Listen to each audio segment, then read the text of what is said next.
Pinlasing na yung linya eh. Ilang ulit pang ang binomba. Ginamitan ng gasolina o ginamitan ng chemical. Binomba na ng katakot-takot, malakas na pressure. Pero bakit high pressure pa din? Mga ka-vloggers, welcome po sa akin channel. Sana'y magustuhan po ninyo yung video na ito. Paki-like, share, and subscribe na lang po mga ka-vloggers. Eto na naman po ang aking pinakabagong vlog. Hello mga ka-vloggers! Welcome po sa aking channel, ang Ferdy's Vlog. Mga ka-vloggers, ang topic natin ngayon, gaya nga nung panimula, binomba yung linya. So, nilinis malakas na pressure, pwedeng lagyan ng mga nabibiling pang-flashing na chemical o gasolina. Tapos, binaba mga evaporator. Pilda na rin ang receiver dryer. Kung sabihin na natin siguro, kaya pinlasing dahil gustong palitan ng compressor. Dahil laging nasisira ang compressor. Laging nag-high pressure. Madalas mga ka-vloggers kasi ganito eh. Pag ang aircon, ang system ninyo ay high pressure, malakas sa compressor yan. Laging nasisira ang compressor. Minsan di pa nga umabot ng taon eh. Sira na naman ang compressor.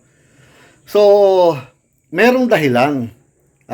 Makikita ninyo yung compressor nyo, bago lang pero umiinit. High pressure, buhusan mo ng tubig. Minsan talagang kumukulo pa. Nag-flashing naman ang system So, matinding high pressure mga ka-vloggers.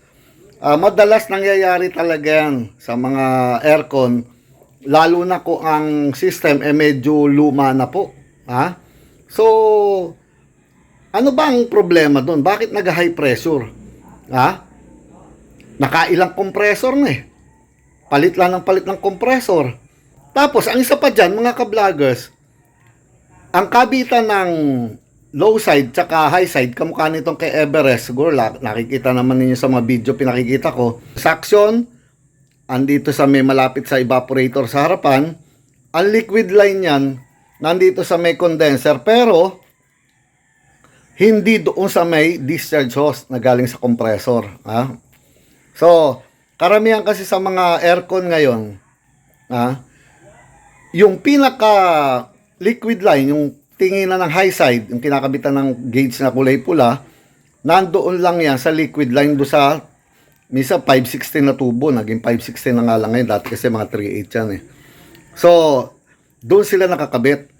Hindi na dito sa discharge hose. Hindi na rin sa compressor. So, sa madali salita, nandito na sila sa linya after ng condenser. Naintindihan po ninyo mga ka-vloggers? So, mula compressor, condenser, tapos yung liquid line na yun, doon nakakabit na kadalasan ang mga high pressure service valve.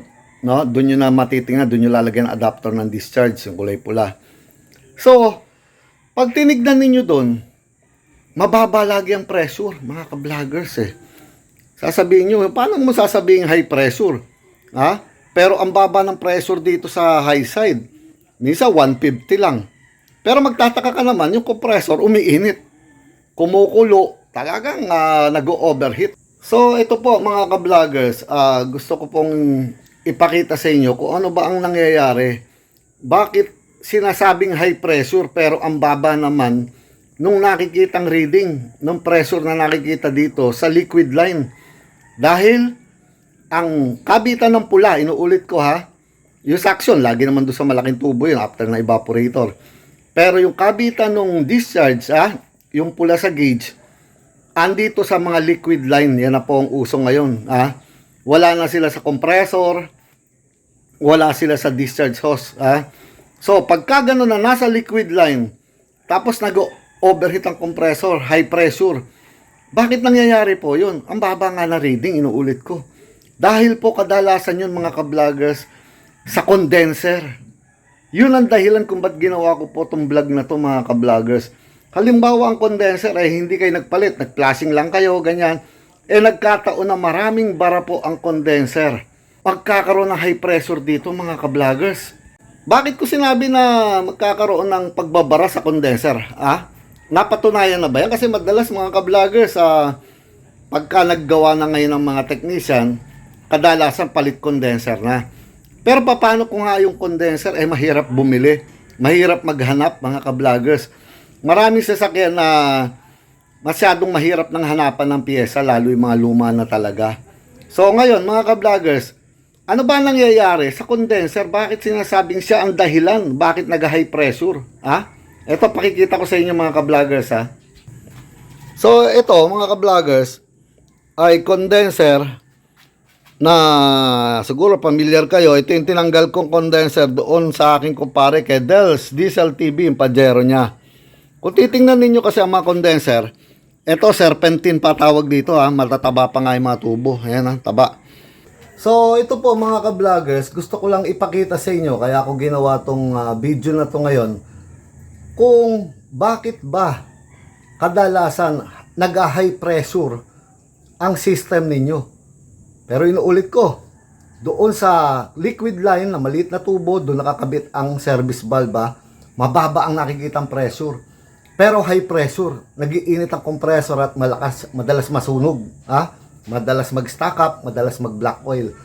So, meron ako sample dito mga ka-vloggers. Condenser to, na serpentine. Makikita po ninyo, serpentine ang tawag dyan. So, ang kapal nito, mga Japan to So, makikita ninyo yung tubo niya. Ayan, ito po yung pinakatubo to. Makikita ninyo mga ka-vloggers, masyadong manipis yan. Ayan napakanipis lang. Puputulin ko to mga ka-vloggers para sa inyo, para makita ninyo kung ano yung nasa loob ng tubo. Bakit nagkakaroon ba ng pagbabara dyan na madalas yan na sinasabi, palit na lang condenser para wag masira ang compressor. Totoo po yun, mas maganda yun kung may mabibili. Pero marami kasing sasakyan na minsan mahirap na maghanap ng condenser.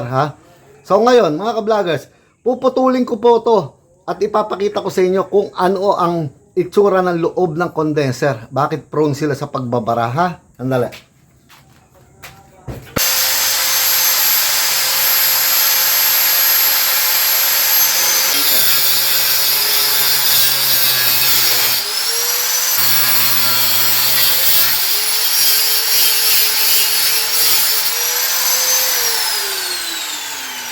So ito, tingnan po ninyo mga ka-vloggers kung ano ba ang loob ng tubo ng condenser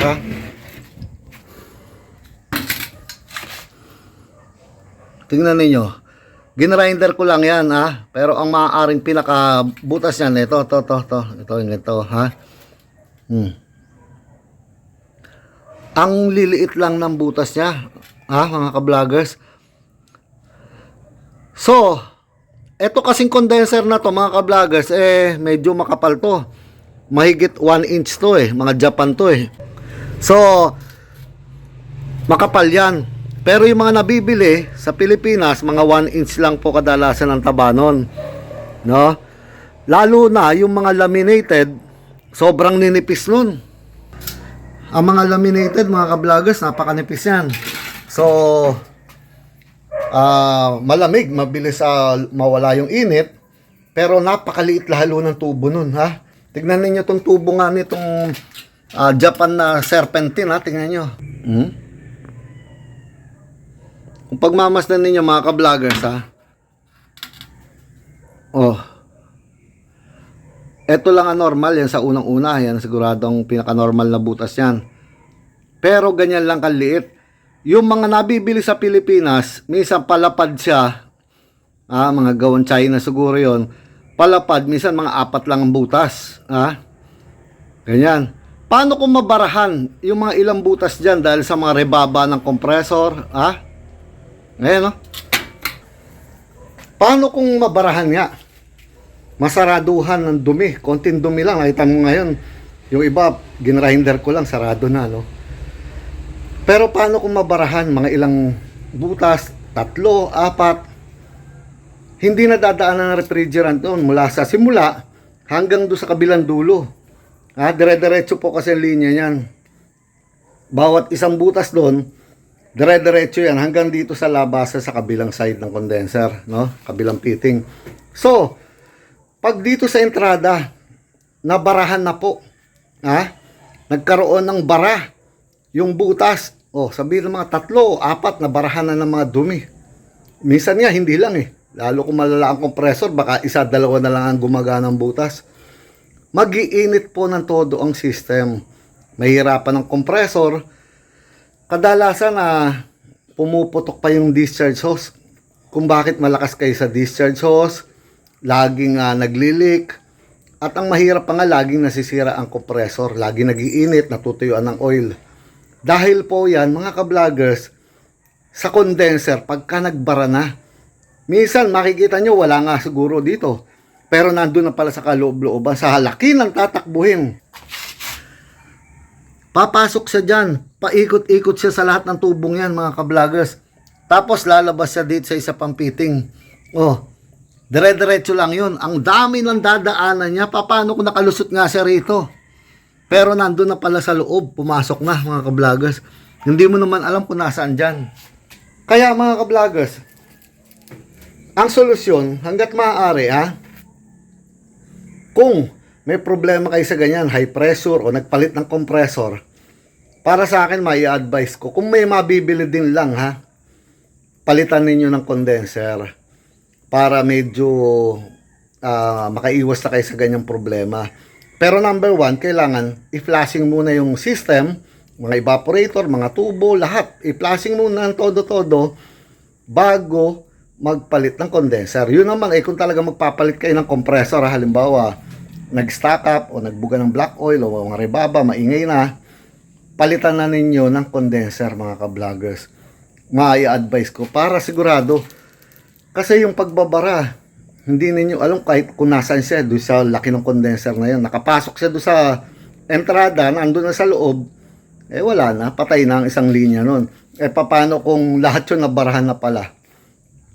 So, hindi na makadaan ang refrigerant. Stuck na. Pero doon sa kinakabitan ninyo ng gauge, ng adapter, yung service valve, mababa ang pressure. Paano hindi bababa?